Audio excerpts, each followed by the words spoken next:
अनुज और प्रवीण दोनों जुड़वा भाई थे।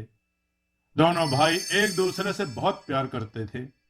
ममता बड़े ही प्यार से अपने बड़े बेटे अनुज की शादी पायल नाम की लड़की से करवाकर उसे अपने घर की बहू बनाकर ला दिया।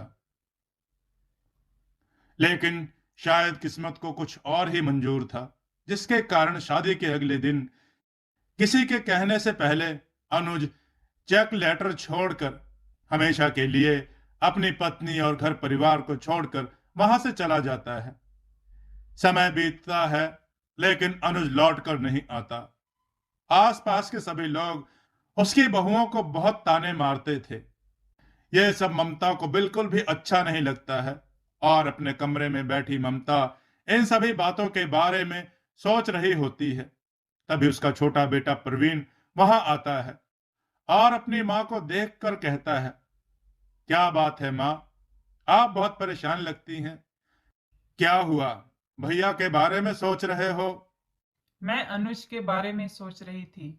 इतना समय हो गया उसे घर छोड़े हुए, अभी तक वापस नहीं आया।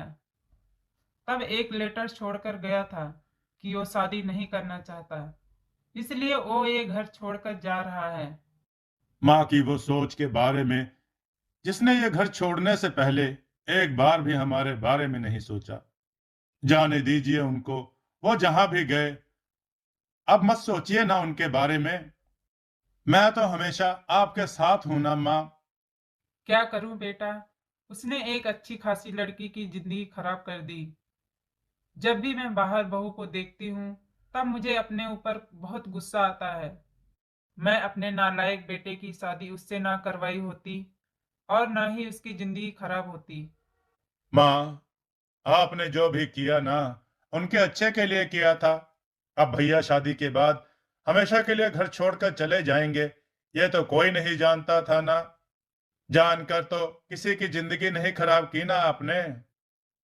उनके लिए तो मुझे भी बुरा लग रहा है, लेकिन हम कर भी क्या सकते हैं।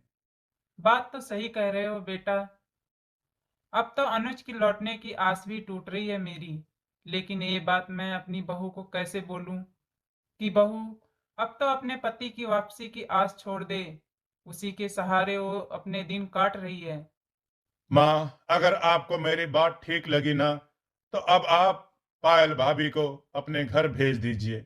वैसे भी जब भैया यहाँ पर है नहीं, तो यहाँ क्या करेंगी? ममता और प्रवीण की सारी बातें कमरे के दरवाजे पर चाय की ट्रे लिए खड़ी पायल सुन रही थी, जिसे सुनकर वो कमरे के अंदर आकर कहती है। माँ जी, आप लोग मेरी चिंता मत करिए। मैं बिल्कुल ठीक हूँ और मैं अपने साथ हुए किसी भी केस का इल्जाम लोगों के ऊपर नहीं लगा रही हूँ। ना ही आप लोगों को कोई दोष दे रही हूँ। लेकिन आप लोग से हाथ जोड़कर प्रार्थना कर रही हूँ कि मुझे इसी घर में रहने दीजिए। हम तो तुझे तेरे घर वापस भेजने की बात इसलिए कर रहे थे कि यहाँ रहकर तुझे आस पड़ोस के लोगों की बेवजह ताने सुनने ना पड़े। अपने घर जाएगी तो कम से कम इन लोगों के तानों से बची रहेगी। आप अपने घर जाकर आराम से रह सकती हैं। क्या आपको लगता है शादी के बाद अगर बेटी ज्यादा दिन मायके में रहे तो समाज वाले उसके माँ बाप पर उंगली उठाने लगते हैं? मेरी शादी के बाद ही मेरे माँ बाप को थोड़ी शांति मिली है। मैं उनकी शांति छीनना नहीं चाहती, इसलिए मैं यहीं रहूंगी और उनके वापस आने का इंतजार करूंगी। पायल इतना कहकर वहां से चली जाती है। उसकी बात सुनकर ममता और प्रवीण दोनों का मुंह बंद हो जाता है।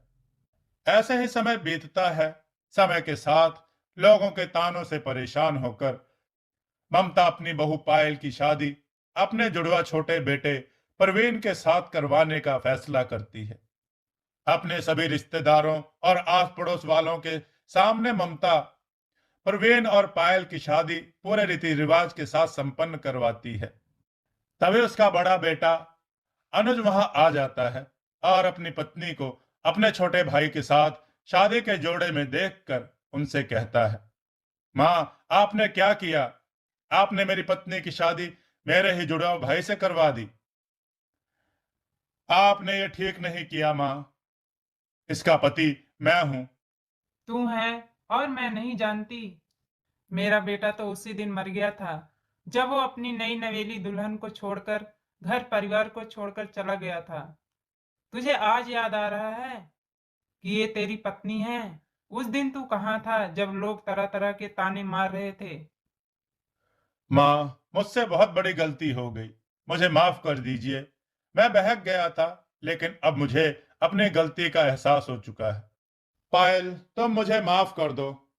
और तुम मेरी पत्नी हो, बस, और बात नहीं। इस शादी को मैं नहीं मानता हूं। अनुज इतना कहकर पायल का हाथ पकड़कर अपने साथ ले जाने लगता है।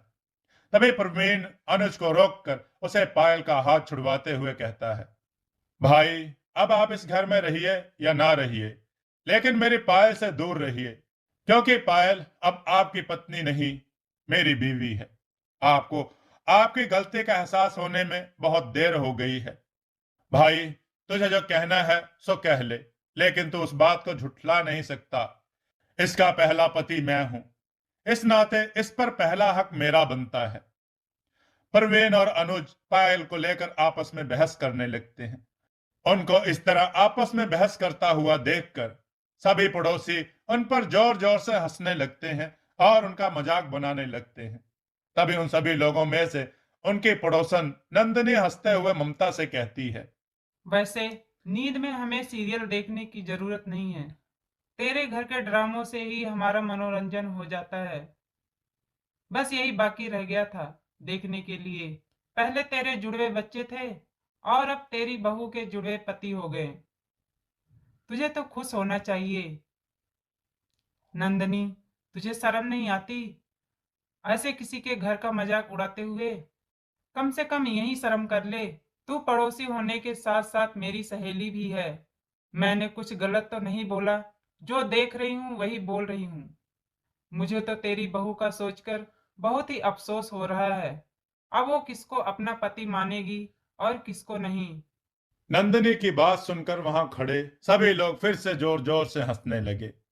सभी लोगों के बीच में अपने परिवार का मजाक बनते हुए देखकर ममता गुस्से में अपने कमरे में चली जाती है, जिसके बाद सभी अपने अपने घर चले जाते हैं। ऐसा ही समय बीतता है और उसके आस पड़ोस के लोग ममता को उसके बहू के जुड़वा पति होने का ताना मारने का कोई मौका नहीं छोड़ते थे। ऐसे ही कुछ दिन और गुजरते हैं। तभी एक रोज सुबह के समय ममता अपनी बहू पायल अपने दोनों जुड़वा बेटों के साथ मंदिर से लौट रही होती है। तभी उसकी पड़ोसन तभी उसकी पड़ोसन सुमन उसे रास्ते में रोककर अपने बेटे की शादी का कार्ड देते हुए कहती है, ममता, मेरे बेटे की शादी का कार्ड। अच्छा हुआ तुम मुझे यहीं मिल गई, वरना बेवजह घर जाना पड़ता। और मेरे पास समय बिल्कुल भी नहीं है। बहुत काम है मुझे। तुझे शादी में आना है, ये तो बहुत खुशी की बात है। बच्चों का घर बस जाए, इससे अच्छा तो कुछ हो ही नहीं सकता। वैसे मेरा आना तो मुश्किल है। मुझे अपने मायके जाना है। मेरे भतीजे की शादी है, लेकिन मेरे बेटे बहू जाएंगे। मोहल्ले वाले मजाक उड़ाने लगे तो शादी में तमाशा बन जाएगा और बहू को अपने पति में से किसी एक को बेवजह लोगों का मजाक उड़ाने का मौका मिल जाएगा। बस गरियाते हुए दूसरों की किस्मत का ज्यादा मजाक नहीं बनाना चाहिए। ऊपर वाला सब देख रहा है। दूसरों का मजाक उड़ाते उड़ाते लोग खुद ही मजाक का पात्र ना बन जाएं। मेरे साथ जो भी हुआ मेरी किस्मत है, जिसे कोई बदल नहीं सकता। बहू, तू तो बुरा मान गई। मैं मजाक उड़ा रही थी। मैं तो तुझे वही बात बता रही हूँ। दोबारा ऐसा ना हो, इसीलिए समझा रही हूँ। वैसे तो देखिए सुमन बहन, तुम हमारे हालातों का मजाक उड़ा रही हो या हमें समझा रही हो। इतने समझदार तो सब हैं। और रही बात जुड़वा पति के, तो वो मेरे जुड़वा पति हैं। और जब मुझे इससे कोई परेशानी नहीं है, तो आप लोगों को क्यों परेशानी हो रही है? आप मुझे बताइए, अगर ऐसा कुछ आपके बहू के साथ होता और मेरी सास की जगह आप होते तो आप क्या करते? आप किस्मत में लिखे को कैसे बदलती? पायल के किसी भी बातों का सुमन के पास कोई जवाब नहीं होता। उसकी बातों से केवल उसका ही नहीं, बल्कि मोहल्ले के सभी लोगों का मुंह बंद हो जाता है। जिसके बाद पायल अपने परिवार वालों के साथ अपने घर चली जाती है और उस दिन के बाद से मोहल्ले का कोई भी व्यक्ति ममता को उसकी बहू के जुड़वा पति होने का ना ही ताना मारता है और ना ही उसका मजाक उड़ाता है।